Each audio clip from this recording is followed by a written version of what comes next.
চারিদিকে অন্ধকার, স্যাঁতস্যাঁতে পাথর। পাথর বেয়ে নেমে আসছে স্বচ্ছ পানি। পাশেই রয়েছে গভীর গর্ত।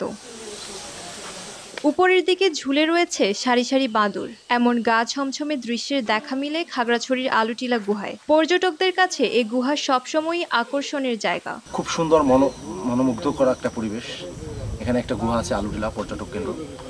গুহাটা না গেলে আপনি বুঝতে পারবেন না জায়গার পরিবেশটা কত সুন্দর। জেলা সদর থেকে ৭ কিলোমিটার পশ্চিমে অবস্থিত আলুটিলা পর্যটন কেন্দ্র। আর এখানেই রয়েছে প্রাকৃতিকভাবে সৃষ্ট রহস্য গুহাটি। স্থানীয়রা একে বলে মাতাই হাকর বা দেবতার গুহা। পাহাড়ের চূড়া থেকে ২৬৬টি সিঁড়ির পাথর আর শিলামাটির ভাঁজে গড়া এই রহস্যময় সুড়ঙ্গ।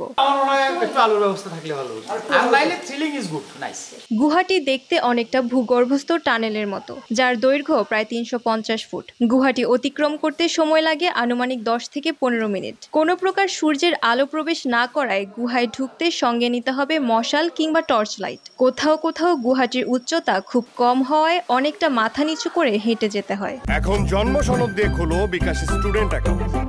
নিজের বিকাশ নিজে কর।